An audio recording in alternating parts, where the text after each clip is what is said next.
Hey there, let's jump right into this explainer and look at a really fascinating mystery, the deep connection between our minds and our bodies. Today we're going to explore something that happens inside all of us. We'll see how what we think and feel can literally change how our physical bodies feel. By the end of this, you're going to completely understand how health anxiety works, step by step, and exactly how to heal from it. So let's start with a really big question. Can your mind actually make your body sick?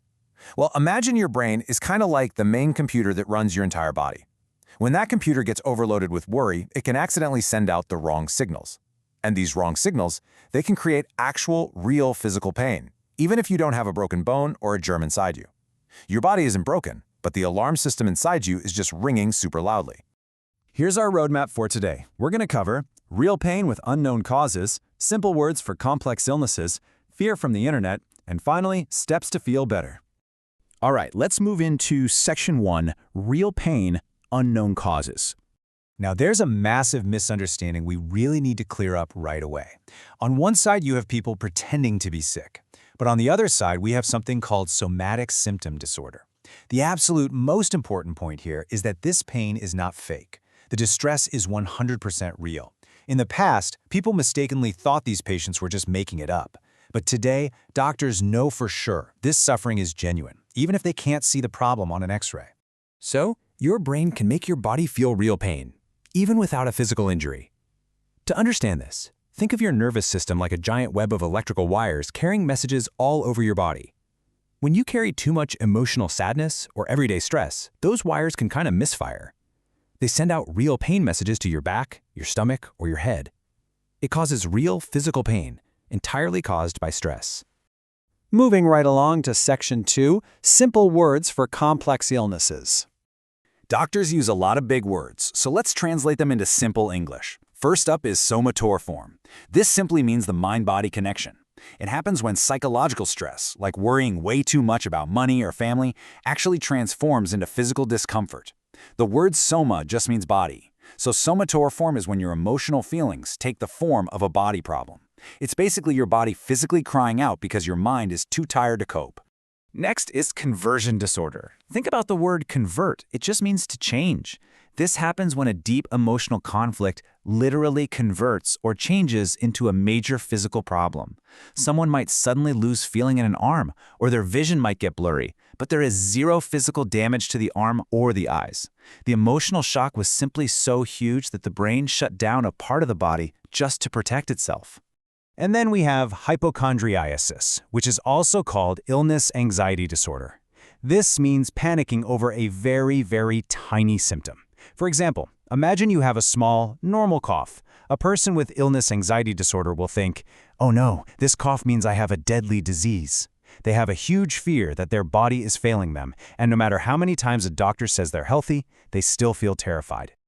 Okay, let's dive into Section 3, Fear from the Internet. Feeling scared about your health is incredibly common. During big health events like the COVID-19 pandemic, research shows that up to 50% of people feel anxiety. That's half of everyone. So if you ever feel worried about your health, you are absolutely not alone. Half the world is feeling this exact same fear. It's a very normal human reaction to a scary situation. Now, to put this fear into perspective, just think about this massive number.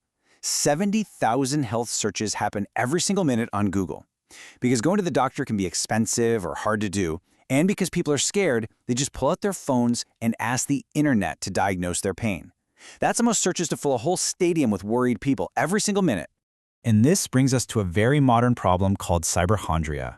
The word combines cyber, which means the internet, and chondria, which comes from that fear of illness we talked about. Cyberchondria is a trap. It's when you try to feel better by searching online, but you actually end up feeling much worse. You go online looking for comfort, but the internet gives you the most extreme, terrifying answers, which just makes your anxiety explode. Let's walk through this trap step by step, so you can clearly see how internet searching creates a continuous loop of fear. Step 1, you feel a small, normal pain, like a slight headache. Step 2, you feel worried, so you search the internet for headache. Step 3, you read bad, unverified information that says your headache is a deadly tumor. Step 4, because you're now terrified, your brain releases stress chemicals. These chemicals actually make your headache feel much worse, which brings you right back to Step 1. It's a vicious circle. All right, Let's get to the good news in Section 4, steps to feel better. The way doctors treat this has completely changed for the better. In the past, patients often felt blamed, like doctors were saying, hey, it's all your fault. But today, medical professionals know you're not to blame at all. The goal isn't pointing fingers anymore, it's simply helping you cope so you can get back to living a happy, normal, everyday life. So what are the simple treatments? A really big one is cognitive behavioral therapy, or CBT for short. This is basically just a way to train your thoughts to stop that cycle of fear we talked about. In CBT, a counselor teaches you step by step how to recognize when your brain is panicking over nothing and how to calm it down. Other great tools are group training, learning with others who have the same problem, e-counseling, which is getting therapy over the computer, and simply choosing to spend way less time looking up diseases on the internet. Doctors also highly recommend incredibly simple things like hobbies, relaxation, and family time. Why? Because when you're fully engaged in playing a fun board game like Scrabble, or when you're painting a picture, your brain is busy. It literally cannot focus on sending pain signals to your body at the same time. By spending happy time with your family or doing gentle yoga, you're actually building up your mental strength and breaking the cycle of fear. And the best news? These simple steps absolutely work. A large medical study looked at people with severe, unexplained physical pain. After completing just 13 weeks of a special group therapy, patients noticed significantly less pain and way better sleep. Even better, when doctors checked on them a whole year later, they still had a much better quality of life. Healing takes a little time, but the results truly last. So, as we wrap up this explainer, I want to leave you with one final thought to consider the next time you feel a small pain in your body. We've learned that our minds are incredibly powerful. They can create real pain, but they can also create real healing when we focus on the right things. So next time your body feels a little off, are you going to fall into the trap of searching the internet and feeding your fear, or will you put the phone down, rely on a trusted doctor, and give your mind the peace it needs to heal? Thank you so much for learning with me today.